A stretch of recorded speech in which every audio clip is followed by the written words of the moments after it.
Hello everyone. आज हमारे साथ इस बार जो रिजल्ट्स आए हैं सी इंटरमीडिएट के AIR-33 all India rank 33 mister सुंदर हमारे साथ बैठे हुए हैं और ये अपने इनसाइट्स शेयर करेंगे कि किस तरीके से इन्होंने प्लानिंग की, किस तरीके से स्टडी की, कैसे प्रॉपर प्लान आउट किया। और सबसे इम्पोर्टेंट बात, लॉ में ही स्कोर्ड 80 मार्क्स और ऑडिट में 66। दोनों ही सब्जेक्ट इसने मुझसे पढ़े। और अगर कंप्लीट बात करें तो अनअकैडमी में इसने मुझसे पढ़ाई सेशंस लिए हैं और अनअकैडमी में इसने बाकी सब्जेक्ट्स भी लिए हैं। तो शुरू करते हैं। फर्स्ट ऑफ ऑल अभी मैं शुरू कर रहा हूं तो बस मैं अभी हम वी जॉइन द मीटिंग, तो ही कंफर्म मी दैट अभी KPMG से उसे फाइनल कंफर्मेशन आ गया है। See he got selected in KPMG। So congratulations Sundar, first of all, for the results, for the AIR-33, for the internship. So many congratulations are there. Thank you, sir. It is so good to be here with you. Great. So सुंदर हमारे साथ जुड़े हैं तमिलनाडु से, तिरुचिरापल्ली से। और बड़ी अच्छी लगता है यार जब हम मतलब किसी कॉर्नर में बैठ के अगर स्टूडेंट किसी और कॉर्नर से जुड़ा हुआ है तो बच्चों का प्यार है और वहां तक हम बेनिफिट पहुंचा पा रहे हैं और अल्टीमेटली रैंक सुंदर ने स्कोर की है। तो थोड़ी सी आज मैं बहुत लंबा सेशन नहीं रखूंगा, छोटा सेशन, शॉर्ट सेशन रहेगा ताकि थोड़ा सा गाइड कर पाए। खासकर थ्योरेटिकल सब्जेक्ट में बच्चों को इशू आता है। तो सुंदर, सबसे पहले थोड़ा सा आप मुझे बस 2-3 चीज आप ये गाइड करना कि आपने जैसे तैयारी की तो आपने कितनी बार ओरिजिनली पढ़ा और कितनी बार रिवीजन किया, मतलब सब्जेक्ट्स का। Sir, one time full exhaustive conceptual clarity sessions were like 1 to 2 times. I did that at least 2 times. You know, when you're studying for the first time, you tend to miss the important aspect. You tend to not go into the detail. You just go around the subjects and you not cover that properly. So I did the exhaustive study for at least 2 times. Then revision like 3 to 4 times every subject, be theory, practical. Because if you focus just on practical theory, like you're going to miss out on getting a rank or something like that, because you have to give equal importance to every subject. For law and audit, sir, for audit, I simply referred your handwritten notes for most of the chapters, be it audit of FS, company audit, different entities. Okay, so you refer. I never touched handwritten notes, sir. You wrote it on the. Great. You know, sir, your memory techniques, COVID, awesome. That was the only thing I referred to. And so audit was fine from my end. Sir, for law, I referred companies at BAR Act in MCA portal. That was of some good use. Okay. And like when you have when you have interpreted it correctly, you don't do any mistakes in the paper. Yeah, Like it is just you have to frame the answer in the right way. And MCQ is obviously bonus when it comes to law and audit. You have to score 30 out of 30 or that. At least that should be your aim. So that was what my overall strategy was like. Okay, that's great. So सुंदर ने मैं मोटी 2-3 बातें बताई। जैसा मैं हमेशा कहता हूँ कि एक बार आप ओरिजिनली पढ़े सब्जेक्ट को और 3 से 4 बार रिवीजन करिए। सुंदर ने भी यही किया, एक बार उसने ओरिजिनली पढ़ा और 3 से 4 बार उसने रिवाइज किया हर सब्जेक्ट को। उसने कहा यार देखो यार, आप प्रैक्टिकल सब्जेक्ट पे भी फोकस करो, थ्योरी पे भी फोकस करो। प्रैक्टिकल अगर आपने रैंक स्कोर करनी है तो नंबर आपको प्रैक्टिकल दिलाएंगे। और जहां तक थ्योरी सब्जेक्ट्स की बात है, MCQ में आप फोकस रखिए कि 30 आउट ऑफ 30 आप स्कोर करें। मतलब थोड़ा मोड़ा 2-4 नंबर का नॉर्मल एरर ठीक है, अदरवाइज MCQ में ज्यादा फोकस करने की जरूरत है। वो बहुत स्कोरिंग नंबर है, वहां पे आप नंबर दे नहीं सकते। मैं भी ये कहता हूँ यार, you can not lose marks in MCQ at least. और फिर इसने कहा कि इसने हैंड रिटन नोट्स हमारे पढ़े हैं काफी, क्योंकि इसने क्लास भी की है। तो जो हैंड रिटन नोट्स थे वो बाद में रिवीजन के लिए बहुत हेल्पफुल थे, क्योंकि एक बार तो मैंने स्टडी कर ली, रिवीजन में बहुत कम टाइम में आप हैंड रिटन नोट्स से रिवीजन कर सकते हैं। ठीक है।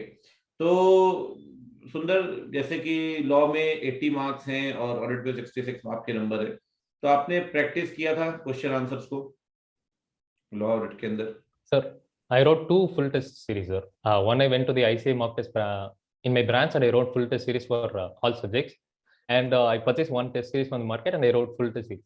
Like I did not spend that much time writing chapter-wise tests and stuff because you took so many sessions on how to frame the answers. Like I attended them and I figured out, okay, this is how things has to be written. I checked the suggested answers and I was like, okay, this question is to answer from this paragraph from the book. So like I did not have that much time to answer chapter wise test, but I did go for a couple of full tests. Okay, तो भाई सुंदर ये कह रहे हैं कि हमने जो टेस्ट सीरीज कराई थी हमारी चैप्टर वाइज टेस्ट सीरीज, उसने कहा हमने चैप्टर वाइज से स्किप कर दिए, लेकिन जो मेन टेस्ट सीरीज होती है कंप्लीट एग्जॉस्टिव जो इंस्टीट्यूट भी कराता है वो उन्होंने की, और प्रैक्टिस ऑब्वियस सी बात की होगी। तो आपने प्रैक्टिस की, आपने नोट्स को रेफर किया, आपने मेरे ख्याल एमसीक्यू टेस्ट जो हमने कराए थे आपने आपने अब मुझे याद आ गया, आपने उस दिन मुझे रेफरेंस दिया जब मेरी इनसे बात हुई, तो इन्होंने कहा कि सर मैं ज्यादातर आपकी क्लास रिकॉर्डेड ही देखता था, लाइव तो कम आता था, तो इन्होंने कहा कि ये एमसीक्यू टेस्ट में आया करते हैं, तो मुझे नाम सुंदर के नाम से क्लिक हुआ, शायद आप सुंदर के नाम से याद थे एमसीक्यू टेस्ट। Yes sir. तो मुझे Yes याद sir. आ कि हाँ एक बच्चा आता जरूर था, मैंने कभी ऐसे मजाक में भी किया हो। तो एमसीक्यू टेस्ट आपने दिए है ना? Yes sir. Every MCQ test, be it law, audit, and you come.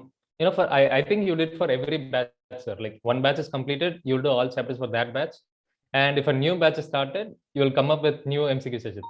So I did not feel like I've done this chapter already, I'll not come here. I came for that sessions too because sir, we have covered every chapter with MCQs. Like it doesn't feel boring to study theory. You complete the questions, you get confidence when you are up in the higher ranks. So Right. like everything was like perfect. बिल्कुल बिल्कुल सही बात है भाई। हमने MCQ test जो रखे हुए हैं चैप्टर वाइज बड़े एग्जॉस्टिव हैं, मतलब वो अगर आप एमसीक्यू टेस्ट दे देते हो तो आप कंप्लीट रिवीजन आपका अपने आप हो जाता है। तो सुंदर कह रहा है कि हमने रिवीजन किया ही किया साथ में, और एमसीक्यू टेस्ट भी दिया, और कई बार जैसे अगले बैच के एमसीक्यू टेस्ट हुए वो भी दिए। तो यार इन्होंने एमसीक्यू टेस्ट पूरे दिए हैं, और शायद एक दो बार दिए, और टेस्ट सीरीज भी की है। तो मतलब मुझे एक बात समझ में आती है मोटा मोटी कि आपने इनकी, आप देखो 4 चीजें ले सकते हो, 4 पिलर्स इनकी रैंक के लिए।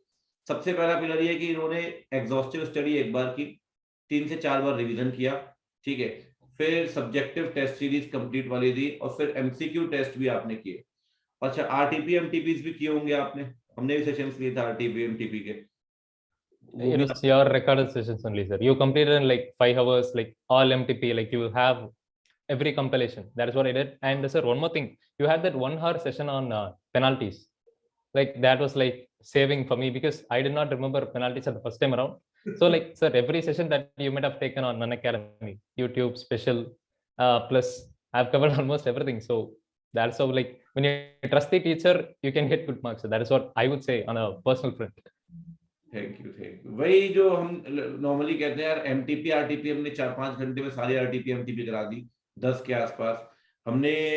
आप भी समझे कि 1-1.25 घंटे के लेक्चर में पूरी पेनाल्टीज कराई हुई हैं, 1-1.25 घंटे में सेक्शन नंबर याद करा दी कंपनीज एक्ट के। तो मतलब ये he was connected all the time, जो बच्चे नहीं करते, ज्यादातर डिस्कनेक्ट कर जाते हैं, तो he was connected through out the series, the MCQ part, the MCQ test series, the MTP RTP discussion, he was connected। ठीक है, थोड़ा सा यार प्रैक्टिकल सब्जेक्ट में कुछ बेसिक 2-3 इनसाइट आप देना चाहें स्टूडेंट्स को हु आर प्रिपेयरिंग की प्रैक्टिकल में कैसे वो दे कैन स्कोर गुड। अच्छा एक बार आप बताएंगे प्रैक्टिकल सब्जेक्ट में क्या नंबर है, अकाउंट्स में कितने मार्क्स हैं? Sir, accounts 95. Accounts Advanced 95, great. Second costing, advanced accounts 70, costing 76, FM eco 76, advanced accounts 75. Advance account 75 and हाँ, taxation 74, 74 and EISSM 68. 68। Okay okay okay, great great great. हाँ तो थोड़ा प्रैक्टिकल सब्जेक्ट के बारे में बताओ यार कि कैसे कर सकते हैं मेहनत।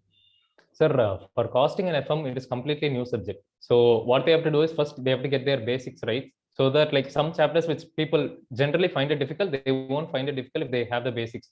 So that is what I would say, especially for costing, because if you don't get your first 4 chapters right, you are going to have problems in the so-called tough chapters. So that is what I would advise to practical subjects. First get your concepts right, get your basics right, and have enough written practice. So because I wasn't able to complete advanced accounting paper, it was quite a lengthy one. I was able to write only for 90 marks. But I completed 100 marks for accounting, and that is why I got the good marks in first paper accounting.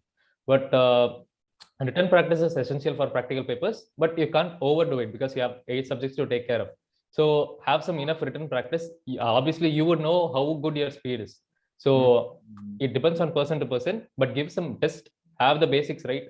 And like, sir, for accounting and all, some questions generally do repeat. So if you stick on to memorizing these sums, that wouldn't come off any else, because institute keeps on changing the pattern. They come up with different questions every attempt. They came up with one question of 20 mark each. So like it's quite unpredictable. You get every concept right, and do not leave choices and stuff. Write 100 marks. Like this is what everything I did, and group on accounting went well, and that's why I got 95 in that one. 95 is like great. Hats off to you.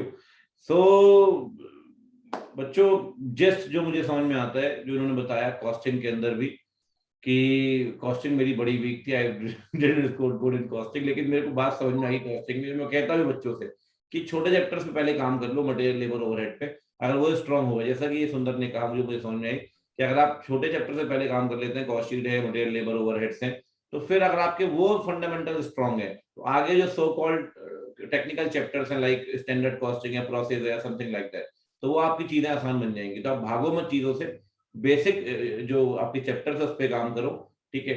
और इन्होंने इसमें बताया, अच्छा FME को में भी आपने you scored good और अच्छे नंबर, 75 है मेरे ख्याल एफएमई को में, 76 नंबर। तो इको कैसे प्रिपेयर किया था आपने?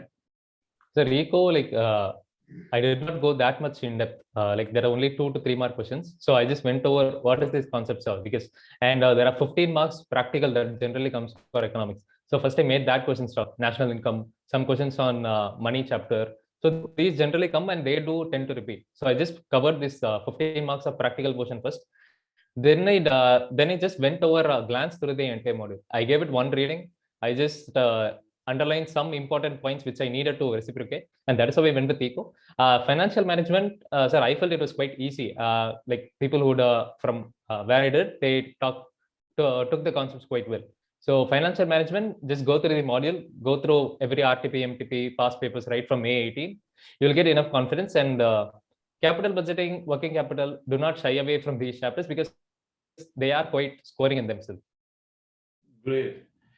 So the point is that कि भाई आपने इको में प्रैक्टिकल 15 नंबर के आसपास आते हैं, वो आपने करने होते हैं। दूसरी बात क्या है कि जो आपके थ्योरी पार्ट है, the institute used to ask the repeated question, right, तो उस पर थोड़ा सा फोकस करें। और एफएम के अंदर भी वही आपके RTP, MTP, study mat, past year question, main यही पूछे जाते हैं, ठीक है।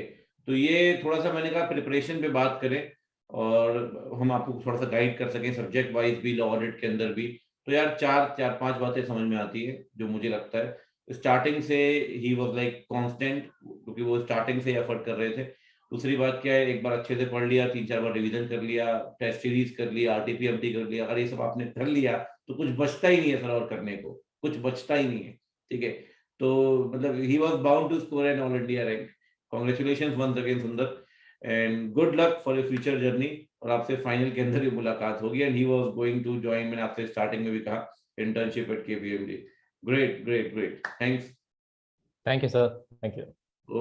Okay, bye bye everyone, take care, we'll see you in the next session, bye bye, thank you Sundar, okay।